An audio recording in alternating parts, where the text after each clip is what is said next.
Kerala university കലോത്സവ കോഴയ്ക്ക് പിന്നിൽ മുൻ SFI-ക്കാരെന്ന് ആരോപണം. മുൻ ജില്ലാ ഭാരവാഹി ജഡ്ജസിനെ സ്വാധീനിക്കാൻ 5 ലക്ഷം രൂപ വാഗ്ദാനം ചെയ്തെന്നാണ് ഉയരുന്ന ആരോപണം. SFI കേന്ദ്ര കമ്മിറ്റി അംഗം CPIM സംസ്ഥാന സെക്രട്ടറിക്ക് പരാതി നൽകി. വിവരങ്ങളുമായി വിഷ്ണു കരുണാകരൻ ചേരുന്നു. വിഷ്ണു, എന്തൊക്കെയാണ് ഇതിൽ പുറത്തുവരുന്ന പുതിയ വിവരങ്ങൾ?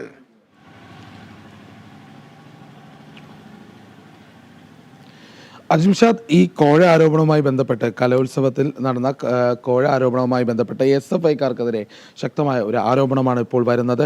SFI നേരത്തെ തന്നെ പുറത്താക്കിയ മുൻ ജില്ലാ ഭാരവാഹിക്കെതിരെയാണ് ഇപ്പോൾ കേന്ദ്ര കമ്മിറ്റി അംഗം പരാതി ഉന്നയിച്ചിരിക്കുന്നത്. കേന്ദ്ര കമ്മിറ്റി അംഗം അക്ഷയാണ് CPM സംസ്ഥാന സെക്രട്ടറിക്ക് പരാതി നൽകിയിട്ടുള്ളത്. കലോത്സവം പ്രോഗ്രാം സബ് കമ്മിറ്റി കൺവീനറും വിധികർത്താക്കളുടെ ചുമതലയുണ്ടായിരുന്ന നേതാവാണ് അക്ഷയ്. അതുകൊണ്ട് തന്നെ അദ്ദേഹം ഈ കാര്യത്തിൽ ഒരു വ്യക്തത വരുത്തിയിട്ടുണ്ട്. ഈ പരാതിയിൽ കോഴ ആരോപണവുമായി ബന്ധപ്പെട്ട് നേരത്തെ ഉണ്ടായിരുന്ന ജില്ലാ ഭാരവാഹികൾക്ക് ഉത്തരവാദിത്വമുണ്ട് എന്നാണ് പറയുന്നത്. SFI പുറത്താക്കിയ ഇയാൾ നേരത്തെ ഈ കോഴ ആരോപണവുമായി ബന്ധപ്പെട്ട് പ്രധാനമായും ചെയ്തത് വിധികർത്താക്കളെ സ്വാധീനിക്കാൻ ശ്രമിച്ചു എന്നാണ്.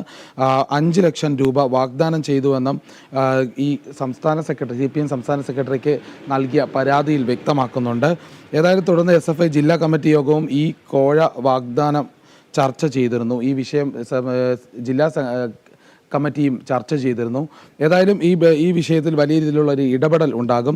ഇതിനുശേഷമാണ് SFI നേതൃത്വം കോഴ വിവാദത്തിൽ വിജിലൻസിന് പരാതി നൽകിയത്. ഏതായാലും വിധികർത്താവ് ആയിട്ടുള്ള ഷാജി കണ്ണൂരിൽ ജീവനൊടുക്കിയത് ഈ വിഷയത്തെ തുടർന്നാണ്. അത് കോൺഗ്രസ് ഒരു ആയുധമാക്കി ഉപയോഗിച്ചിട്ടുണ്ട്. വലിയ രീതിയിലുള്ള ഒരു പ്രതിഷേധം കോൺഗ്രസിൻ്റെ ഭാഗത്തുനിന്നുണ്ട്. അത്തരത്തിലുള്ള ആരോപണങ്ങളെല്ലാം ഉയരുന്നുണ്ട്. SFI ആണ് ഇതിൻ്റെ പിന്നിലെന്ന് അടക്കമുള്ള ആരോപണം ഉയർന്നു നിൽക്കുന്ന ഈ ഘട്ടത്തിലാണ് SFI മുൻ ഭാരവാഹിക്കെതിരെ ഇപ്പോൾ ഒരു ആരോപണം ഉന്നയിക്കുന്നത്. ഇത് CPM-നുള്ളിൽ തന്നെ ഇത് ചർച്ചയാകുന്നുണ്ട്. അതോടൊപ്പം SFI ജില്ലാ നേതൃത്വത്തിനുള്ളിൽ ചർച്ചയാകുന്നുണ്ട്.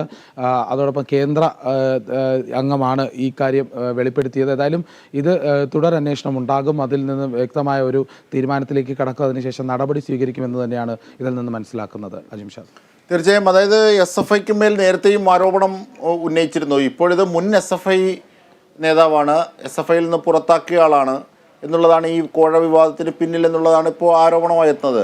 ഒരുപക്ഷെ ഇത് UDF അടക്കം ഉപയോഗിക്കാൻ സാധ്യതയില്ലേ രാഷ്ട്രീയമായി? കാരണം ഈ ഷാജിയുടെ ആത്മഹത്യയുമായി ബന്ധപ്പെട്ട കാര്യങ്ങളിൽ തന്നെ K. സുധാകരനും VD സതീശനും ഒക്കെ SFI-ക്ക് മേൽ പഴിയാരുകയും അതിനെതിരെ ആർഷോ വളരെ പരിഹാസത്തോടുകൂടി രംഗത്ത് വരികയും ചെയ്തൊരു ഘട്ടമൊക്കെ ഉണ്ടായിരുന്നു.